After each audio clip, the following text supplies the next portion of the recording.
രാവിലെ തന്നെ ജെനിസാർ NCC വിദ്യാർത്ഥികളെല്ലാം അണിനിരത്തി അവർക്ക് വേണ്ട മാർഗനിർദ്ദേശങ്ങളൊക്കെ നൽകുന്നു. ഒരാളെ സ്വീകരിക്കുന്നതിനുള്ള മുന്നൊരുക്കങ്ങളാണ്. ആരെയാണെന്നല്ലേ? ഡൽഹിയിൽ വെച്ച് നടന്ന 76ാമത് റിപ്പബ്ലിക് ദിന പരേഡിൽ പങ്കെടുത്ത് MGM ഹയർ സെക്കൻഡറി സ്കൂളിൻ്റെ അഭിമാനതാരമായി മടങ്ങിയെത്തിയിരിക്കുന്ന 9th സ്റ്റാൻഡേർഡിൽ പഠിക്കുന്ന ഭുവനേഷ് എയെ സ്വീകരിക്കാൻ. ആദ്യം തന്നെ നമുക്ക് ഡൽഹിയിലെ റിപ്പബ്ലിക് ദിന പരേഡിൻ്റെ ദൃശ്യങ്ങൾ കാണാം.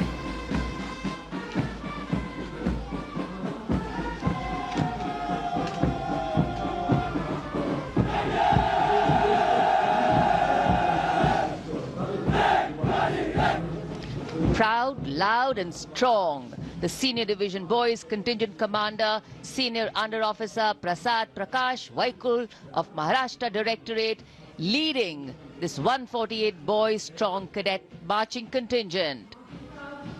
NCC, the largest uniformed youth organization in the world, fosters discipline, leadership and a sense of national service among India's youth.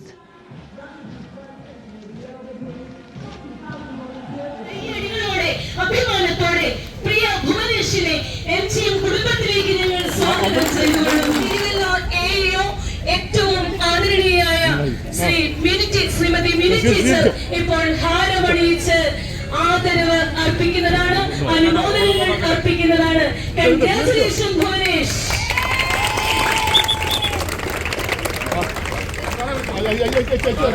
ഏറ്റവും ആദരണീയായ കുഞ്ഞുങ്ങളുടെ എല്ലാ കാര്യത്തിലും പിന്നിൽ നിന്ന് പ്രവർത്തിക്കുന്ന ഞങ്ങളുടെ ആദരണീയായ ശ്രീമതി ഹാരമണിയിച്ച് സ്വീകരിച്ചു കഴിഞ്ഞു. PTA-യുടെ നെടുന്തൂണായ ഞങ്ങളുടെ തോമസ് സാർ, ഇന്ന് നമ്മുടെ ഏറ്റവും അഭിമാന താരമായിരിക്കുന്ന ശ്രീ ഭുവനേഷ് എന്നെ സംബന്ധിച്ച് തീർത്തും ഏറ്റവും ആത്മസംതൃപ്തിയോടെ നിൽക്കുന്ന ഒരു സമയമാണിത് എന്ന് പറഞ്ഞാൽ, നമ്മുടെ തിരുവല്ല MGM ഹയർ സെക്കൻഡറി സ്കൂളിൽ കുറച്ചേറെ വർഷങ്ങൾക്ക് ശേഷമാണ് നമുക്ക് ഇങ്ങനെ ടീച്ചേഴ്സും ഓരോരുത്തരും എപ്പോഴും പ്രാർത്ഥനയോടുകൂടിയായിരുന്നു. ഭുവനേഷിനോടൊപ്പം തന്നെ നമ്മുടെ ശുഭദലക്ഷ്മിയും പങ്കെടുത്തിരുന്നതാണ്. ഓരോ അവസാന റൗണ്ടിലാണ് ശുഭദലക്ഷ്മി പിന്മാറേണ്ടതായിട്ട് വന്നത്. എങ്കിലും ഈ ഒരു അവസരത്തിൽ ശുഭദലക്ഷ്മിയെയും കൂടെ ഞങ്ങൾ ശരിക്കും ഞങ്ങളുടെ അഭിമാനം പങ്കിടുകയാണ്. നമ്മുടെ ഭുവനേഷിന് MGM ഹയർ സെക്കൻഡറി സ്കൂളിൻ്റെ എല്ലാവിധമായ അഭിനന്ദനവും ആശംസകളും അറിയിച്ചുകൊണ്ട് ഞാൻ എൻ്റെ വർണ്ണം ആരെ ആദരിക്കുന്നു. നമ്മുടെ ഇന്നത്തെ VVIP ആയി മാറിയ ഏറ്റവും മിടുക്കനായ ഭുവനേശ്വർ, എല്ലാവർക്കും നമസ്കാരം. നമ്മുടെ ഈ MGM സ്കൂളിന് മാത്രമല്ല, ഈ ദേശത്തിനും ഈ തിരുവല്ലയ്ക്കും ഈ ജില്ലയ്ക്കും ഈ കേരളത്തിനൊട്ടാകെ അഭിമാനപാത്രമായി മാറിയ പ്രിയപ്പെട്ട ഭുവനേഷ് വളരെ ആത്മാർത്ഥമായി പരിശ്രമിച്ചതിൻ്റെ ഉത്തമ ഫലമാണ് ഈശ്വരൻ ഭുവനേഷിന് നൽകിയത്. അതിലൂടെ നമ്മുടെ സ്കൂളിൻ്റെ യശസ്സ് ഉയർത്തുകയും പ്രിയപ്പെട്ട ലാൽ ടീച്ചർ പറഞ്ഞ പോലെ വളരെയേറെ അഭിമാനം, ഈ നമ്മളിപ്പം ടീച്ചർ പറഞ്ഞ പോലെ കുളിര് കോരിയിടുന്ന ഒരു അവസ്ഥ, വളരെ സന്തോഷപൂർവ്വം ഭുവനേശ്വരനെ അനുമോദിക്കുന്നു. അതുപോലെ ഭുവനേശ്വരനെ ഈ നിലയിലേക്ക് വാർത്തെടുത്ത ജെനിസാറിനും അതുപോലെ തന്നെ MGM സ്കൂളിലെ എല്ലാവർക്കും PTA-യുടെ നാമത്തിലുള്ള അഭിനന്ദനം അറിയിച്ചാണ് എൻ്റെ വാക്കുകൾ. ഭാരതമെന്ന് കേട്ടാൽ അഭിമാനപൂരിതമാകണം അന്തരംഗം, കേരളമെന്ന് കേട്ടാൽ തിളയ്ക്കണം ചോര ഞരമ്പുകളിൽ. ഈ കവിവാക്യം ഓരോ ഭാരതീയനെയും ഓരോ കേരളീയനെയും ഈ രാജ്യമെന്ന വികാരത്തിലേക്ക്, രാഷ്ട്രസ്നേഹമെന്ന വികാരത്തിലേക്ക് ഉണർത്തിയ വരികളാണ്.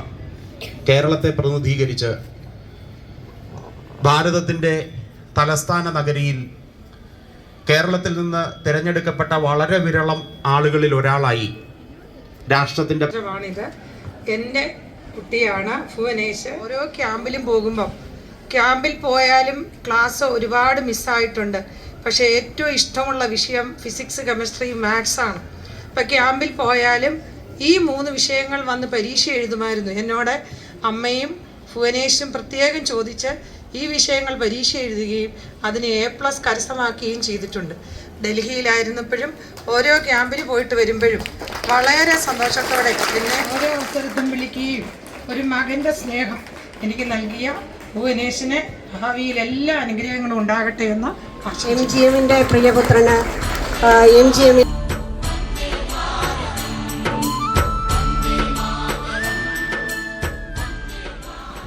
Good morning MGM, loving teachers and my dear friends. എനിക്ക് ഡൽഹി വലിയ വലിയ അനുഭവങ്ങൾക്ക് ഒരു വേദിയായി. ഞാൻ ജീവിതത്തിൽ ഇതുവരെ ഏറ്റവും കൂടുതൽ കഷ്ടപ്പെട്ടിട്ടുള്ള ഈ ഡൽഹി എന്നുള്ള ഒരു ലക്ഷ്യത്തിന് വേണ്ടിയായിരുന്നു. ആദ്യമായിട്ട് ഞാൻ NCC ചേർന്നപ്പം നല്ല പനി പിടിച്ച് കിടക്കുന്ന ഒരു സമയത്തായിരുന്നു ഞാൻ NCC ചേർന്നത്. അതിനുശേഷം 8ാം ക്ലാസ്സിലെ അവധിക്കായിരുന്നു ഞാൻ എൻ്റെ ഫസ്റ്റ് ക്യാമ്പ് പോയത്. KTC കാഞ്ഞിരപ്പള്ളി വെച്ചായിരുന്നു. അവിടെ വെച്ച് ഞങ്ങളുടെ ജെനിസാറ് എന്നോട് ഇൻസ്ട്രുമെൻ്റ് എടുക്കാൻ പറഞ്ഞു. എൻ്റെ ഇൻസ്ട്രുമെൻ്റ് മൃദംഗമാണ്, അത് എടുക്കാൻ പറഞ്ഞു. പക്ഷെ എനിക്ക് അറിയത്തില്ല എന്താ കാര്യം, അങ്ങനൊന്നും അറിയത്തില്ലായിരുന്നു. അങ്ങനെ എടുത്തപ്പോഴാണ് അവിടെ ഒരു പ്രോഗ്രാം ഉണ്ടായിരുന്നു, അതിൽ ഇൻഡിവിജ്വൽ കൊട്ടണം. എനിക്ക് അത്ര അറിയത്തുള്ളായിരുന്നു, ഞാനത് കൊട്ടി. പക്ഷേ അവിടെ സാധാ ഒരു ഇൻഡിവിജ്വൽ അല്ലായിരുന്നു, അവർ പറയും നമ്മളത് കൊട്ടും. അങ്ങനൊരു വേറെ രീതിയിലായിരുന്നു. അത് ഒക്കെ കഴിഞ്ഞിട്ട് പെട്ടെന്ന് എന്നോട് പാട്ടിന് കൊട്ടാൻ പറഞ്ഞു. ഞാൻ മൃദംഗം പഠിച്ചിട്ടുണ്ടെങ്കിലും പാട്ടിനായിട്ട് കൊട്ടി അങ്ങനെ ഒരു രീതി പഠിപ്പിച്ചിട്ടില്ല. പക്ഷെ പെട്ടെന്ന് പാട്ടിന് കൊട്ടാൻ പറഞ്ഞപ്പം ഞാൻ എന്നെക്കൊണ്ട് പറ്റുമെന്നൊക്കെ വിചാരിച്ചു. പക്ഷെ പറ്റും എന്ന് ഞാൻ എൻ്റെ മനസ്സിൽ വിചാരിച്ചു. അവസാനം ഞാൻ പാട്ടിനും കൊട്ടി. അങ്ങനെ അടുത്ത ക്യാമ്പിലോട്ടുള്ള അടുത്ത ക്യാമ്പ് നടന്നു. അവിടെയും എന്നെ വിളിപ്പിച്ചു. അവിടെ വെച്ച് ഒരു പാട്ടിനും ഒരു ഇൻഡിവിജ്വലും കൊട്ടാൻ വേണ്ടി പറഞ്ഞു.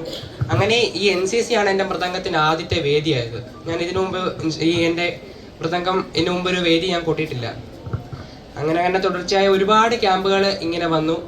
അങ്ങനെ അവിടെയൊക്കെ ഞാൻ മൃദംഗം കൊട്ടി. എനിക്ക് മൃദംഗം എന്നെ കൊണ്ട് പറ്റും എന്നുള്ളൊരു എക്സ്പീരിയൻസ് ആയി. പിന്നെ ഞങ്ങളെ ഇങ്ങനെ പാട്ടിനൊക്കെ പഠിപ്പിക്കാൻ വരുന്ന കൊറിയോഗ്രാഫേഴ്സ് ഉണ്ട്.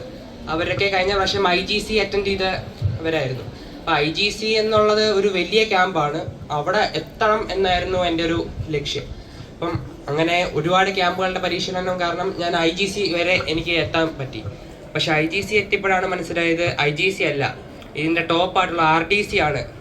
NCCയിലെ ഇന്ത്യയിലെ ഏറ്റവും വലിയ ക്യാമ്പായ RDC ആണ് ഇതിൻ്റെ ഏറ്റവും ഹയസ്റ്റ് ഉള്ള ക്യാമ്പ്. അപ്പോൾ അവിടെ പോകണമെന്നായിരുന്നു പിന്നെ എൻ്റെ ലക്ഷ്യം. പക്ഷേ അൺഫോർച്ചുനേറ്റ്ലി ഞാൻ IGC ഔട്ടായി. IGC വെച്ച് എനിക്ക് അടുത്ത ക്യാമ്പിലോട്ട് സെലക്ഷൻ കിട്ടിയില്ല. അങ്ങനെ PRD1 അതായിരുന്നു അടുത്ത ക്യാമ്പ്. അവിടേക്കുള്ള ലിസ്റ്റിൽ എൻ്റെ പേരില്ലായിരുന്നു. അത് കഴിഞ്ഞ് റിവൈസ്ഡ് ലിസ്റ്റ് വന്നു, അതിലും എൻ്റെ പേരില്ലായിരുന്നു. ഞാൻ വളരെ തളർന്നുപോയി. കാരണം എൻ്റെ RDC എന്നുള്ള സ്വപ്നം ഇനി നടക്കത്തില്ല എന്നൊക്കെ ഞാൻ വിചാരിച്ചു. പക്ഷേ അത് കഴിഞ്ഞ് PRD1 നിന്ന് PRD2 സെലക്ട് ആയവരുടെ ലിസ്റ്റിൽ എൻ്റെ പേര് വന്നു. അഡീഷണലായിട്ട് എൻ്റെ പേര് വന്നു. അഡീഷണലായിട്ട് അങ്ങനെ 5 പേർക്കാണ് കിട്ടിയത്. ഇവിടെ സെൻറ് തോമസിൽ പഠിക്കുന്ന കാർത്തിക് റാമിനും ഒക്കെ എനിക്കും എൻ്റെ കൂട്ടുകാരായിരുന്നു. ഞങ്ങൾക്ക് 2 പേർക്കും ഒരുമിച്ച് കിട്ടി. സുഭദലക്ഷ്മിയും ഇതേപോലെ IGC അറ്റൻഡ് ചെയ്ത് PRD1 സെലക്റ്റും കിട്ടി, PRD2 സെലക്റ്റഡ് ആയി. ഞങ്ങൾ MGMന് 2 പേര് ഇങ്ങനെ RDC പോവും എന്നുള്ള MGMന് വളരെ അഭിമാനമായൊരു നിമിഷമായിരുന്നു. പക്ഷേ അൺഫോർച്ചുനേറ്റ്ലി ശുഭദലക്ഷ്മിക്ക് PRD2 നിന്ന് സെലക്ഷൻ കിട്ടിയില്ല. അങ്ങനെ അതായത് ഞാൻ JD വിഭാഗത്തിൽ പെടുന്നതും 9 JD ആയിരുന്നു. 8 JDക്ക് മാത്രമേ അടുത്ത ക്യാമ്പിലൂടെ സെലക്ഷൻ കിട്ടുകയുള്ളായിരുന്നു. അപ്പം ഞാൻ വിചാരിച്ചു ചിലപ്പം ഒരാൾ ചിലപ്പോൾ ഞാൻ ആകുമോ എന്നൊക്കെ ഞാൻ പേടിച്ചു. കാരണം ആ ഒരു രീതിയിലായിരുന്നു. പിന്നെ അതിനുശേഷം എനിക്ക് PRD3 സെലക്ഷൻ കിട്ടി. പിന്നെ RDC ലോഞ്ച് ക്യാമ്പിലോട്ട് സെലക്റ്റഡായി. അപ്പോൾ തന്നെ RDC ലോഞ്ച് ക്യാമ്പിലും ഔട്ടാവാൻ ചാൻസ് ഉണ്ട്. കാരണം എങ്ങാനും അവിടുത്തെ നമ്മുടെ വേക്കൻസി കുറഞ്ഞാൽ നമ്മൾ ഔട്ടാകും. അപ്പം അങ്ങനെയൊക്കെ ഒത്തിരി പേടിയുണ്ടായിരുന്നു. പക്ഷെ അങ്ങനെയൊന്നും നടന്നില്ല. അങ്ങനെ എനിക്ക് RDCയിൽ ഏറ്റവും കൂടുതൽ അഭിമാനമായ നിമിഷം ഞാൻ രാജധാനി എക്സ്പ്രസ്സിൽ കയറാൻ നേരം. ഞങ്ങളെ RDC ഇവിടെ ട്രിവാൻഡ്രത്തിലെ റെയിൽവേ സ്റ്റേഷനിൽ നിന്ന് ഞാൻ രാജധാനി എക്സ്പ്രസ്സിൽ RDCക്ക് പോകാൻ വേണ്ടി കയറി. അപ്പം അതൊക്കെ എൻ്റെ ജീവിതത്തിൽ ഇതുവരെ ഞാൻ അനുഭവിച്ചിട്ടില്ലാത്ത ഒത്തിരി എക്സ്പീരിയൻസ് എനിക്ക് തന്നു. RDC വെച്ച് എനിക്ക് ഒത്തിരി സംസ്ഥാനങ്ങളിലെ ഒത്തിരി ഫ്രണ്ട്സുമായിട്ട് ഇടപഴകാൻ പറ്റി. ഒത്തിരി നല്ല എക്സ്പീരിയൻസ് ആയിരുന്നു. RDC നല്ല തണുപ്പായിരുന്നു. ഞാൻ ഇങ്ങനെ തണുപ്പത്ത് അങ്ങനെ ഒരു എക്സ്പീരിയൻസ് ഒന്നും എനിക്കില്ലായിരുന്നു. RDC ഇങ്ങനെ ഒത്തിരി സംസ്ഥാനമുള്ള ആൾക്കാരെയൊക്കെ കാണാൻ പറ്റി. ഒത്തിരി നല്ല എക്സ്പീരിയൻസ് ആയിരുന്നു. മിലിറ്ററിയിലെ വലിയ വലിയ റാങ്ക് ഉള്ള ആൾക്കാരെ, CDS chief of defence staff, ആർമിയിലെ chief, navy chief, air chief, prime minister, ഇവരെല്ലാം എനിക്ക് കാണാൻ പറ്റി. എനിക്ക് വളരെ നല്ലൊരു എക്സ്പീരിയൻസ് തന്നു ഈ RDC. ഞാൻ എന്നെ ട്രെയിൻ ചെയ്ത് വന്ന എല്ലാ ടീച്ചേഴ്സിനോടും മാതാപിതാക്കളോടും എൻ്റെ എല്ലാ പ്രിയപ്പെട്ട കൂട്ടുകാരോടും ഞാൻ നന്ദി രേഖപ്പെടുത്തുന്നു.